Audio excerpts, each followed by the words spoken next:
ഈ തെരഞ്ഞെടുപ്പ് ഇവിടെ അവസാനിക്കും. ഈ തെരഞ്ഞെടുപ്പ് ഇവിടെ ഏതാനും ആഴ്ചകൾ കഴിഞ്ഞാൽ അവസാനിക്കും. വർഷങ്ങൾ കഴിഞ്ഞാൽ വീണ്ടും തെരഞ്ഞെടുപ്പുകൾ വരും. ഇന്ന് ജയിക്കുന്നവർ ജയിക്കും, ഇന്ന് തോൽക്കുന്നവർ തോൽക്കും. അടുത്ത ഒരു സാഹചര്യം വരുമ്പോ ഇന്ന് ജയിച്ചവർ ഒരുപക്ഷെ പരാജയപ്പെട്ടേക്കാം, ഇന്ന് പരാജയപ്പെട്ടവർ ഒരുപക്ഷെ വീണ്ടും ജയിച്ചേക്കാം. നാം പറഞ്ഞു പരത്തിയതും നാം ഷെയർ ചെയ്തതും നാം ഉണ്ടാക്കിയ കളവുകളും നമ്മൾ ഉണ്ടാക്കി പറഞ്ഞ് പരത്തിയ എല്ലാ പേരുകളും അവിടെ ബാക്കി നിൽക്കും. ഇലക്ഷനുകൾ മാറി മാറി വന്നാലും നമ്മുടെ തിന്മയുടെ തുലാസിൽ അത് ബാക്കി നിൽക്കുമെന്നൊരു ഓർമ്മയുണ്ടാവണം. രണ്ടാമതൊരു തെരഞ്ഞെടുപ്പില്ലാത്ത, സാഹചര്യമില്ലാത്ത, അവസരങ്ങളില്ലാത്ത പരലോകത്തേക്ക് നമ്മുടെ തെരഞ്ഞെടുപ്പുമായി ബന്ധപ്പെട്ട ഒരു പ്രവർത്തനത്തിന്റെ ബാക്കി പത്രവും പരലോകത്തെ തിന്മയുടെ തുലാസിൽ ഉണ്ടാവരുതേ എന്ന് നമ്മൾ ഉറപ്പിക്കാൻ കഴിയണം. ഇലക്ഷനുമായി ബന്ധപ്പെട്ട് നമ്മൾ മുന്നോട്ട് പോകും.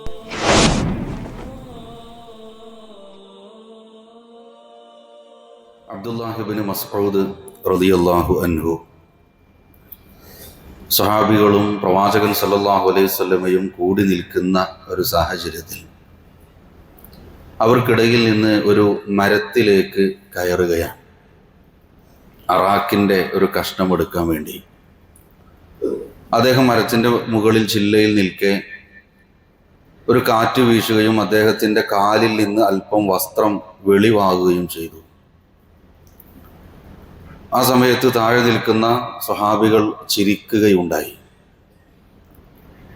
പ്രവാചകൻ സല്ലല്ലാഹു അലൈഹി വസല്ലം ചോദിക്കുന്നുണ്ട്, അദ്ദേഹത്തിൻ്റെ കാലിൻ്റെ വണ്ണക്കുറവ്, അദ്ദേഹത്തിൻ്റെ കാല് അല്പം വണ്ണം കുറഞ്ഞ കാലായിരുന്നു, അദ്ദേഹത്തിൻ്റെ കാല് കണ്ടിട്ടാണോ നിങ്ങൾ ചിരിക്കുന്നത് എന്ന് വലിയ ദേഷ്യത്തോടു കൂടി പ്രവാചകൻ സല്ലല്ലാഹു അലൈഹി വസല്ലം സഹാബികളോട് ചോദിക്കുന്നുണ്ട്.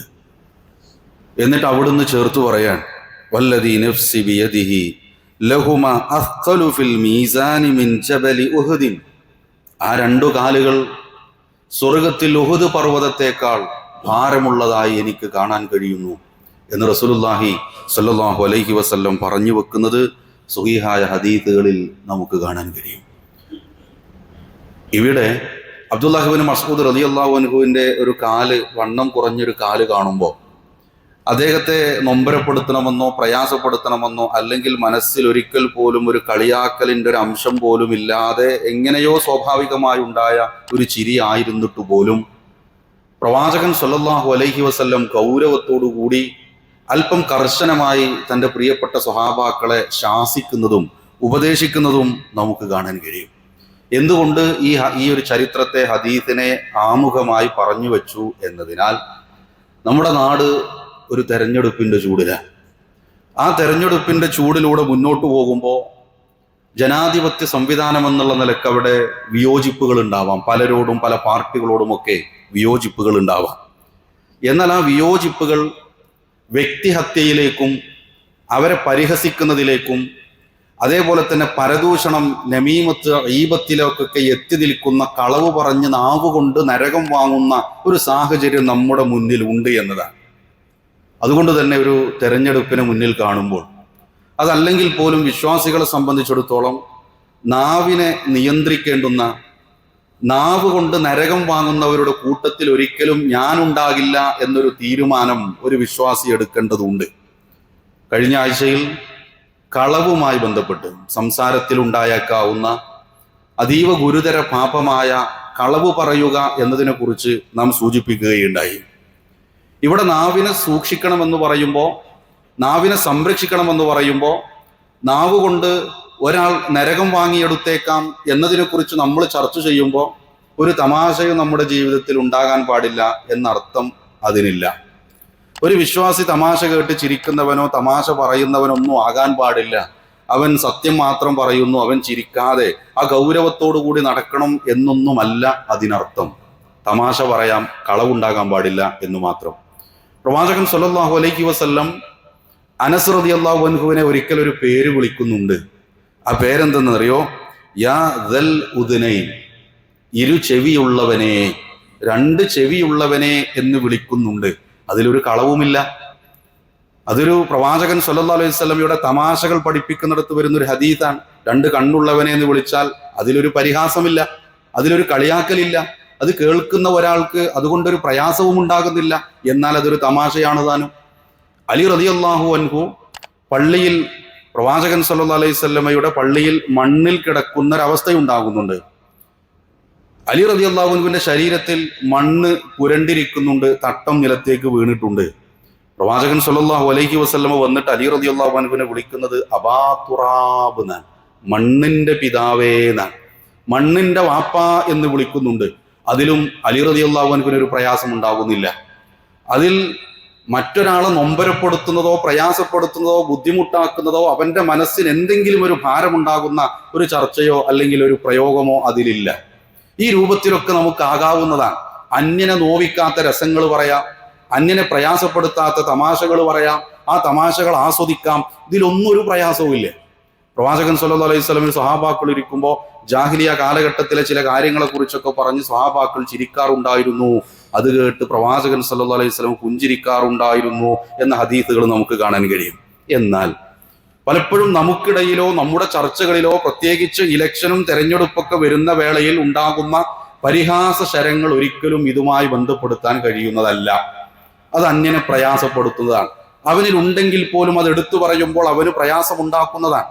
ഇവിടെ വിശുദ്ധ ഖുർആൻ സൂറത്തുൽ ഹുജറാത്തിലെ 11-ാമത്തെ വചനം പ്രിയപ്പെട്ട വിശ്വാസികളെ നമുക്ക് പാഠമാകണം. നാവ് കൊണ്ട് ഒരാളെ പരിഹസിക്കുന്നതിന്റെ 3 ഇനങ്ങൾ ഈ ആയത്തിൽ മാത്രം അല്ലാഹു സുബ്ഹാനഹു വ തആല എടുത്തുദ്ധരിക്കുന്നുണ്ട്. നമ്മൾ ഏറെ കേട്ടിട്ടുള്ള വചനം തന്നെയാണ്. യാ അയ്യുഹല്ലദീന ആമനൂ, സത്യവിശ്വാസികളായ ആളുകളെ, ലാ യസ്ഖർ ഖൗമും മിൻ ഖൗമിൻ, നിങ്ങളൊരു ജനത മറ്റൊരു ജനതയെ നിങ്ങൾ പരിഹസിക്കരുതേ. അസാ അൻ യകൂനൂ ഖൈറം മിൻഹും, നിങ്ങൾ ഒരുപക്ഷെ പരിഹസിക്കുന്ന ജനങ്ങൾ, ജനവിഭാഗങ്ങൾ നിങ്ങളെക്കാൾ അല്ലാഹുവിന്റെ അടുക്കൽ അവർ ഉത്തമരായേക്കാം. എന്നിട്ട് സ്ത്രീകളെ പ്രത്യേകമായി എടുത്തു വിളിച്ചുകൊണ്ട് വിശുദ്ധ ഖുർആൻ സംസാരിക്കുന്നു. വലാ നിസാഉം മിൻ നിസാഇൻ, സ്ത്രീകളിൽപ്പെട്ട ഒരു വിഭാഗം മറ്റൊരു സ്ത്രീകളുടെ വിഭാഗത്തെ ദുഷിച്ചു പറയരുതേ, പരിഹസിക്കരുതേ. അസാ അൻ യകുന്ന ഖൈറം മിൻഹുന്ന, കളിയാക്കപ്പെടുന്നവർ ഒരുപക്ഷെ കളിയാക്കുന്നവരെക്കാൾ അള്ളാഹുവിന്റെ അടുത്ത് ഉത്തമരായേക്കാം. എന്നിട്ട് വിശുദ്ധ ഖുർആൻ ചേർത്ത് പറയുകയാണ്, വലാ തൽമിസൂ അൻഫുസകും, നിങ്ങൾ അന്യോന്യം ഒരിക്കലും കുത്തുവാക്കുകൾ പറയരുതേ. വലാ തനാബസൂ ബിൽ അൽഖാബ്, അതേപോലെ തന്നെ പരിഹസിക്കുന്ന പേരുകൾ വിളിച്ചുകൊണ്ട് നിങ്ങൾ അന്യോന്യം അപമാനിക്കുകയും ചെയ്യരുതേ. വിശുദ്ധ ഖുർആൻ സൂറത്തുൽ ഹുജറാത്ത് 11-ാമത്തെ വചനം 3 തരം പരിഹസിക്കലിനെ കുറിച്ച്, കളിയാക്കലിന്റെ വിഭാഗങ്ങളെ കുറിച്ച് ഈ ആയത്തിൽ മാത്രം പറയുന്നു. നോക്കൂ നിങ്ങൾ, അതിൽ 1-ാമത്തത് എന്തെന്നറിയോ? ലാ യസ്ഖർ. യസ്ഖർ എന്ന് പറഞ്ഞാല് ഒരാളെ താഴ്ത്തിക്കെട്ടാൻ വേണ്ടി അയാളുടെ ന്യൂനതകളോ അല്ലെങ്കിൽ അയാളുടെ കുറവുകളോ എടുത്തു കാട്ടി പരിഹസിക്കുക. നമ്മളൊരാളെ പരിഹസിക്കാൻ തീരുമാനിച്ചാലേ എന്തെങ്കിലുമൊക്കെ കുറവില്ലാത്തവരാരാ ഉണ്ടാവുക?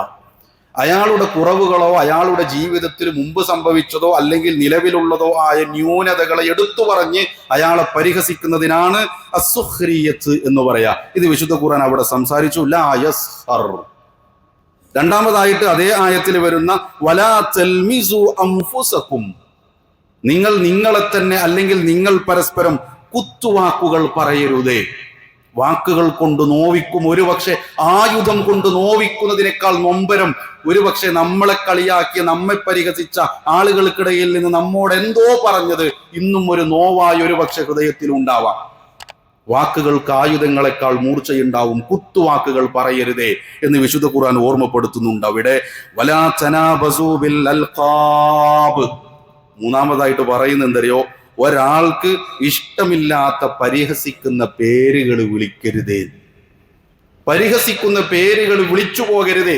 ഒരാൾക്ക് ഇഷ്ടമില്ലാത്തത്, പലർക്കും വ്യത്യസ്ത പേരുകൾ ഉണ്ടാവും. മാർക്കറ്റിൽ അയാളെ കളിയാക്കുന്ന ഒരു പേരുണ്ടാവും, കുടുംബത്തിൽ അയാളെ പരിഹസിക്കുന്ന ഒരു പേരുണ്ടാവും, കൂട്ടുകാർക്കിടയിൽ ഒരുപക്ഷെ അയാൾക്കൊരു പേരുണ്ടാവും. ഈ പേരുകൾ വിളിക്കുമ്പോൾ നമുക്ക് ചിലപ്പോൾ ആശ്വാസം കിട്ടും. നമ്മുടെ വിളി കേട്ട് ആളുകൾ ചിരിക്കും, അയാളുടെ മനസ്സ് നൊമ്പരപ്പെടും.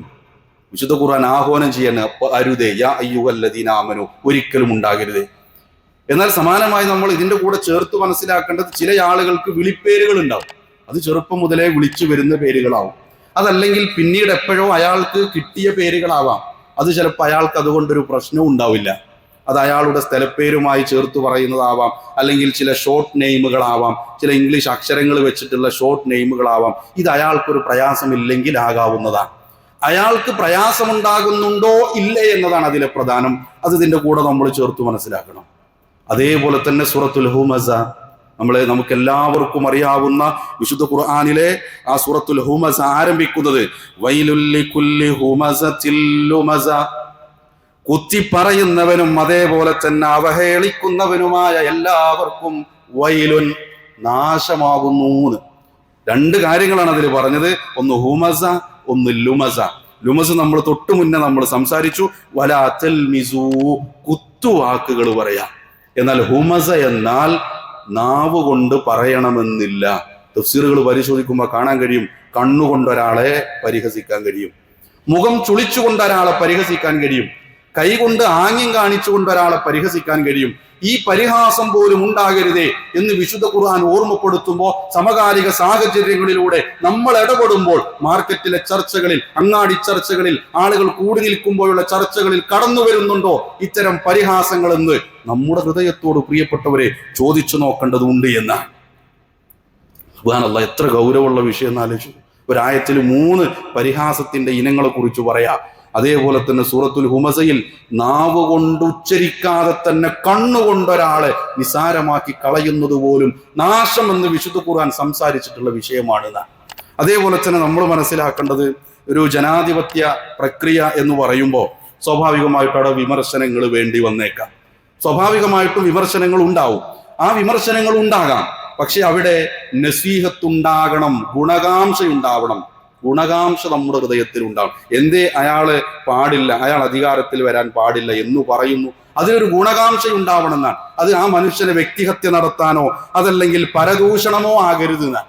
ഗീബത്തും നമീമത്തും വളരെ വിശദമായി മുമ്പ് നമ്മൾ ചർച്ച ചെയ്തതാണ്. എങ്കിൽ കൂടി ഒരിക്കൽ സൂചിപ്പിക്കുന്നു, ഗീബത്ത് എന്ന് പറഞ്ഞാൽ ഒരാളുടെ അഭാവത്തിൽ അയാൾക്ക് ഇഷ്ടമില്ലാത്ത ഒരു കാര്യം പറയലാണ്. അതാണ് ഗീബത്ത് എന്ന് പറഞ്ഞാൽ. അത് അയാളിൽ ഉണ്ടാകും, അത് അയാളിലുണ്ട്. പക്ഷെ അയാളില്ലാത്തൊരു സമയത്ത് അയാളെ കുറിച്ച് അത് പറയാം. അത് അയാൾക്ക് ഇഷ്ടമല്ല, അയാൾക്ക് ഇഷ്ടമില്ലാത്തത് പറയാം. നമീമത്ത് എന്ന് പറയുമ്പോൾ ആളുകൾക്കിടയിലുള്ള ബന്ധം തകർക്കണം, ആളുകൾക്കിടയിൽ അവരുടെ ബന്ധം തകർക്കണമെന്ന ഉദ്ദേശത്തോടെ ഒരു വാക്ക് അയാൾ പറഞ്ഞതെടുത്ത് മറ്റൊരാൾക്ക് എത്തിച്ചു കൊടുക്കുക, അവിടുന്ന് എടുത്തിട്ട് ഇങ്ങോട്ട് എത്തിച്ചു കൊടുക്കുക, അത് കുഴപ്പമുണ്ടാക്കുക എന്നതാണ് അതിന്റെ ലക്ഷ്യം. ഇതിനാണ് നമീമത്ത് എന്ന് പറയുക. പ്രിയപ്പെട്ടവരെ, ഉണ്ടായിക്കൂടാന്നാണ്. നമ്മൾ ആലോചിക്കുക, നമ്മളെ പറ്റിയൊക്കെ നമ്മളൊക്കെ ഒരുപക്ഷെ നിസാരമായിട്ട് കാണുന്ന വിഷയമായേക്കാം. അള്ളാഹു സുബ്ഹാനഹു വ തആല അത്തരം പാപങ്ങൾ ജീവിതത്തിൽ, നമ്മുടെ ജീവിതത്തിൽ ഉണ്ടെങ്കിൽ അതിൽ നിന്ന് മാറി നിൽക്കാനും സംഭവിച്ചു പോയത് നമുക്ക് പുറത്തു തന്ന് നമ്മെ അനുഗ്രഹിക്കുമാറാവട്ടെ. പരിഹാസത്തെ കുറിച്ച് നമ്മൾ പറഞ്ഞു. ഇതേപോലെ തന്നെ ഒരു തിരഞ്ഞെടുപ്പിനെ മുന്നിൽ കാണുമ്പോൾ നമ്മുടെ മുന്നിൽ വരാൻ സാധ്യതയുള്ള ഒന്ന് അനാവശ്യമായ തർക്കങ്ങളാണ്. അനാവശ്യമായ തർക്കങ്ങളാണ്. അവിടെ റസൂലുള്ളാഹി സ്വല്ലല്ലാഹു അലൈഹി വസല്ലമയുടെ ഒരു ഹദീസിനെ നമുക്ക് ചേർത്ത് വെക്കാം. അന സഈമു ബിബൈതിൻ ഫീ റബലിൽ ജന്ന, സ്വർഗ്ഗത്തിന്റെ ചായ്വാരത്ത് ഞാനൊരു വീടിനെ കൊണ്ട് ജാമ്യം നിൽക്കുന്നു. ഞാനൊരു വീട് സ്വർഗ്ഗത്തിന്റെ തായ്വരയിൽ ഒരാൾക്ക് കിട്ടുന്നു, ഞാൻ ഉറപ്പു തരാം. റസൂലുള്ളാഹി സ്വല്ലല്ലാഹു അലൈഹി വസല്ലം പറയാ. അത് ആർക്കാണെന്നറിയോ? ലിമൻ തറക്കൽ മിറാ വഇൻ കാന മുഹിഖ, തന്റെ ഭാഗത്താണ് ശരിയെന്ന് ഉറപ്പുണ്ടായിട്ടും ആ തർക്കത്തിൽ നിന്നാരു മാറി നിന്നോ. കുറച്ച് പ്രയാസമാണ് അതിന്. സ്വന്തം ഭാഗത്താ ശരിയെന്ന് തോന്നിയാലേ ആ തർക്കമില്ലാതെ മാറി നിൽക്കാന്ന് പറഞ്ഞ കുറച്ചു പ്രയാസ. അങ്ങനെ മാറി നിൽക്കുന്നവന് സ്വർഗത്തിന്റെ ചായ്വരയിൽ ഒരു വീട് കൊണ്ട് ഞാൻ ജാമ്യം നിൽക്കുന്നു എന്ന് റസൂലുള്ളാഹി സ്വല്ലല്ലാഹു അലൈഹി വസല്ലമ പറയുമ്പോൾ നമ്മുടെ ഇലക്ഷൻ ചർച്ചകളെ കുറിച്ചൊന്ന് ആലോചിച്ച് നോക്കൂ. ഇലക്ഷൻ ചർച്ച പോട്ടെ, ഒരു ഫുട്ബോൾ മാമാങ്കം വന്നാൽ അതിൻ്റെ ചുവട് പിടിച്ചുണ്ടാകുന്ന ചർച്ചകളെ പറ്റി ആലോചിച്ച് നോക്കൂ. അതല്ലാത്ത മറ്റു വിഷയങ്ങളിൽ ഒരു ഇലക്ഷനെ മാത്രം കമ്പയർ ചെയ്യേണ്ട, നമ്മുടെ ജീവിത സാഹചര്യങ്ങളിൽ ഉണ്ടാകുന്ന എന്ത് വിഷയമാവട്ടെ, തർക്കങ്ങൾ ഉണ്ടാകുമ്പോൾ അതിനെക്കുറിച്ച് നമ്മൾ ആലോചിക്കുക. ഒരു വിശ്വാസി എന്താ ഓർമ്മ വരേണ്ടതെന്നറിയോ? തർക്കിക്കുമ്പോൾ ഈ ഹദീസ് ഓർമ്മ വരണം, ഈ ഹദീസ് ഓർമ്മ വരണം. ഞാനിപ്പോൾ മാറി നിന്നാൽ സ്വർഗത്തിന്റെ ചായ്വരകളിൽ എനിക്കൊരു വീട് എൻ്റെ ഹബീബ് വാഗ്ദാനം ചെയ്തിട്ടുണ്ട് എന്ന് കരുതി മാറി നിന്നാൽ, പ്രിയപ്പെട്ടവരെ, നമ്മൾ യഥാർത്ഥ വിശ്വാസിയായി എന്നുള്ളതാണ്. അതേപോലെ തന്നെ തെരഞ്ഞെടുപ്പുമായി ബന്ധപ്പെട്ട് പലപ്പോഴും സംഭവിക്കുന്ന ഒന്ന്, ഒരു തെരഞ്ഞെടുപ്പ് കഴിയുമ്പോൾ അന്ന് വരെ താല്പര്യമുണ്ടായിരുന്ന ഒരാളോട് താല്പര്യം കുറഞ്ഞു പോകുന്നു.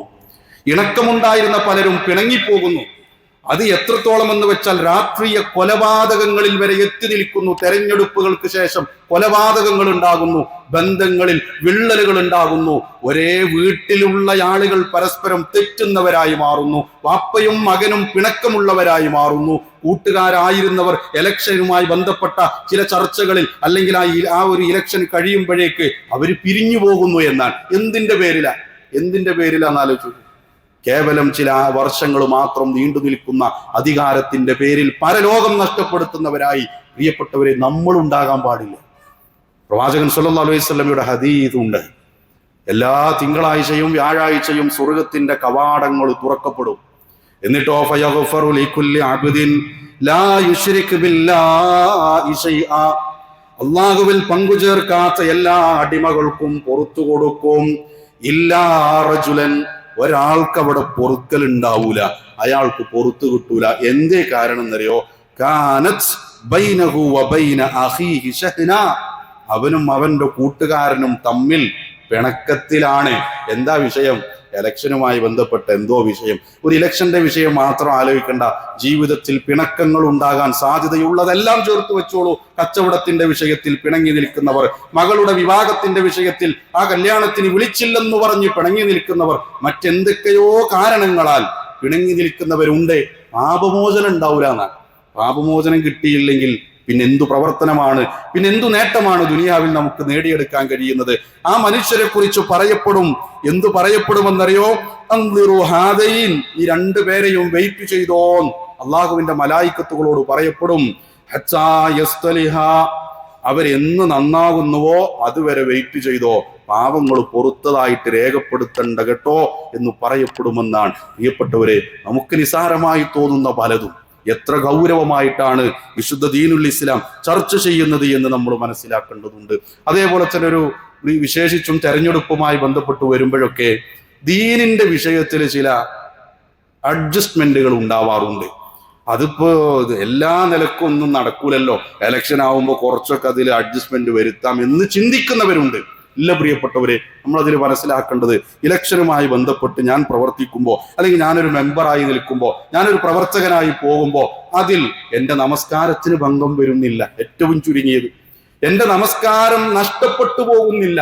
ഇലക്ഷൻ പ്രചരണ യോഗങ്ങളും അതിന്റെ പിറകിലും അതിന്റെ പ്രചാരണങ്ങളിലും അതിന്റെ ജാഥകളിലും ഞാൻ പോകുമ്പോൾ എൻ്റെ നമസ്കാരം നഷ്ടപ്പെടുന്നില്ല എന്ന് പ്രിയപ്പെട്ടവരെ നമുക്ക് ഉറപ്പിക്കാൻ കഴിയണമെന്നാണ്. അതൊരു ഇലക്ഷൻ മാത്രമല്ല കേട്ടോ, കല്യാണത്തിന്റെ അന്ന് ജമാഅത്തോ അല്ലെങ്കിൽ നമസ്കാരമോ നഷ്ടപ്പെടുത്തുന്നവരുണ്ട്. അത് എന്തെങ്കിലും അല്ലേന്ന മറ്റെന്തൊക്കെയോ ദുനിയാവിലെ പ്രോഗ്രാമിന്റെ വിഷയത്തിൽ കമ്പനി മീറ്റിങ്ങുകൾ ഉണ്ടാവുമ്പോൾ, ബിസിനസ്സുകാർ ഒത്തുചേർന്ന് മീറ്റിങ്ങുകൾ ഉണ്ടാവുമ്പോൾ നമസ്കാരം നഷ്ടപ്പെടുത്തുമ്പോൾ ഹൃദയത്തിൽ എന്താണുള്ളത് വിശ്വാസികളെ? നഷ്ടപ്പെടാൻ പാടില്ല എന്ന്. അതേപോലെ തന്നെ നമ്മൾ ചേർത്ത് മനസ്സിലാക്കേണ്ട ഒന്ന്, ഇലക്ഷൻ എന്ന് പറയുമ്പോൾ നമ്മുടെ നാടിനെ സംബന്ധിച്ചിടത്തോളം അവിടെ സ്ത്രീകളും പുരുഷന്മാരും ഒക്കെ ഇടകലരുന്ന സാഹചര്യങ്ങളും ഉണ്ടാകും. സ്വാഭാവികമായിട്ടും ഉണ്ടാകുമെന്നല്ല, ഉണ്ട്. അവിടെ ഒരു വിശ്വാസി എന്നുള്ള നിലയ്ക്ക് വിശ്വാസിയായി നിൽക്കാൻ നമുക്ക് കഴിയണമെന്നാണ്. ഒരു അന്യ സ്ത്രീക്ക് ഷെയ്ക്കാൻഡ് കൊടുക്കാൻ പറ്റൂല. അതിന് ഒരു ന്യായീകരണം, ഞാൻ മെമ്പറാണ്, ഞാനൊരു MLA ആണ്, പറ്റൂല. എത്രത്തോളം തരും റസൂലുള്ളാഹി സ്വല്ലല്ലാഹു അലൈഹി വസല്ലം പറഞ്ഞു തരും, ആ കൈ കൊടുക്കുന്നതിനേക്കാൾ നല്ലത് തലയിൽ ഒരു ആണി അടിച്ചിറക്കലാണ് എന്നാ പറഞ്ഞത്. ഒരു വിശ്വാസിയുടെ ജീവിതത്തിൽ ഉണ്ടാവരുത് എന്നാണ്. അതേപോലെ തന്നെ വേഷവിധാനങ്ങളിൽ കോംപ്രമൈസ് വരുത്തേണ്ട ആവശ്യമില്ല. സ്ത്രീ പ്രാതിനിധ്യങ്ങളൊക്കെ ഉണ്ടാകുന്നു. ഇലക്ഷന് വേണ്ടി ഫോട്ടോ എടുക്കുമ്പോൾ, ഫ്ലെക്സിൽ ഫോട്ടോ എടുക്കുമ്പോൾ, അല്ലെങ്കിൽ ആളുകൾക്ക് മുന്നിലേക്ക് പോകുമ്പോൾ ഹിജാബ് ഉപേക്ഷിച്ച്, അല്ലെങ്കിൽ അതാണ് അതിൻ്റെ ഒരു മതേതര മുഖം കിട്ടണം എന്നൊരു വ്യാജ രൂപത്തില് ഔറത്തുകൾ കാണിച്ച് വെളിവായി പോകുന്നതിൽ ഒരു ഇസ്ലാമികമായിട്ടുള്ള ഒരു പിന്തുണയുമില്ല എന്നാണ്. അവിടെ ഒന്നും ഒരു ഇലക്ഷന് വരുമ്പോഴോ തെരഞ്ഞെടുപ്പ് വരുമ്പോഴോ ഇസ്ലാമിനെ വലിച്ചെറിയുന്നവരായി നമ്മളോ നമ്മുടെ കൂടെയുള്ളവരോ നമ്മുടെ വീട്ടിലുള്ളവരോ ഉണ്ടാകുന്നില്ല എന്ന് ഉറപ്പുവരുത്താൻ നമുക്ക് പറ്റണം. അതേപോലെ തന്നെ ചേർത്ത് മനസ്സിലാക്കേണ്ടത് ധൂർത്തുമായി ബന്ധപ്പെട്ട വിഷയമാണ്. ഇലക്ഷന്റെ വിഷയത്തിലെ പൈസയൊക്കെ ചിലപ്പോൾ പ്രവർത്തകരാണെങ്കിൽ ചെലവഴിക്കേണ്ടി വരും. അതുമായി ബന്ധപ്പെട്ടൊക്കെ കുറച്ചൊക്കെ ചിലപ്പോൾ പണമൊക്കെ ചെലവഴിക്കേണ്ടി വരും. സ്വാഭാവികം. അതിനും ധൂർത്തുണ്ടാവരുതെന്നാണ്. അത് ധൂർത്ത് ഇലക്ഷന് മാത്രമല്ല, കല്യാണത്തിനും അങ്ങനെ തന്നെയാണ്. അത് വേറെ ഏതൊക്കെ ഉണ്ടെങ്കിലും ഒരു വിശ്വാസി ആലോചിക്കുക, ധൂർത്തെനിക്ക് പാടില്ല എന്നത് ഈ വിഷയവുമായി ബന്ധപ്പെട്ട് നമ്മൾ ചേർന്ന് മനസ്സിലാക്കേണ്ടതാണ് പ്രിയപ്പെട്ടവരെ. അതേപോലെ തന്നെ ഈ തെരഞ്ഞെടുപ്പ് ഇവിടെ അവസാനിക്കാം. ഈ തെരഞ്ഞെടുപ്പ് ഇവിടെ ഏതാനും ആഴ്ചകൾ കഴിഞ്ഞാൽ അവസാനിക്കും. വർഷങ്ങൾ കഴിഞ്ഞാൽ വീണ്ടും തെരഞ്ഞെടുപ്പുകൾ വരും. ഇന്ന് ജയിക്കുന്നവർ ജയിക്കും, ഇന്ന് തോൽക്കുന്നവർ തോൽക്കും. അടുത്ത ഒരു സാഹചര്യം വരുമ്പോ ഇന്ന് ജയിച്ചവർ ഒരുപക്ഷെ പരാജയപ്പെട്ടേക്കാം, ഇന്ന് പരാജയപ്പെട്ടവർ ഒരുപക്ഷെ വീണ്ടും ജയിച്ചേക്കാം. നാം പറഞ്ഞു പരത്തിയതും നാം ഷെയർ ചെയ്തതും നാം ഉണ്ടാക്കിയ കളവുകളും നമ്മൾ ഉണ്ടാക്കി പറഞ്ഞ് പരത്തിയ എല്ലാ പേരുകളും അവിടെ ബാക്കി നിൽക്കും. ഇലക്ഷനുകൾ മാറി മാറി വന്നാലും നമ്മുടെ തിന്മയുടെ തുലാസിൽ അത് ബാക്കി നിൽക്കുമെന്നൊരു ഓർമ്മയുണ്ടാവണം. രണ്ടാമതൊരു തെരഞ്ഞെടുപ്പില്ലാത്ത, സാഹചര്യമില്ലാത്ത, അവസരങ്ങളില്ലാത്ത പരലോകത്തേക്ക് നമ്മുടെ തെരഞ്ഞെടുപ്പുമായി ബന്ധപ്പെട്ട ഒരു പ്രവർത്തനത്തിന്റെ ബാക്കി പത്രവും പരലോകത്തെ തിന്മയുടെ തുലാസിൽ ഉണ്ടാവരുതേ എന്ന് നമ്മൾ ഉറപ്പിക്കാൻ കഴിയണം. ഇലക്ഷനുമായി ബന്ധപ്പെട്ട് നമ്മൾ മുന്നോട്ട് പോകുമ്പോൾ അല്ലാഹു സുബ്ഹാനഹു വ തആല ആ രൂപത്തിൽ മുന്നോട്ട് പോകാനുള്ള എല്ലാ തൗഫീഖും നൽകി നമ്മെ അനുഗ്രഹിക്കുമാറാവട്ടെ.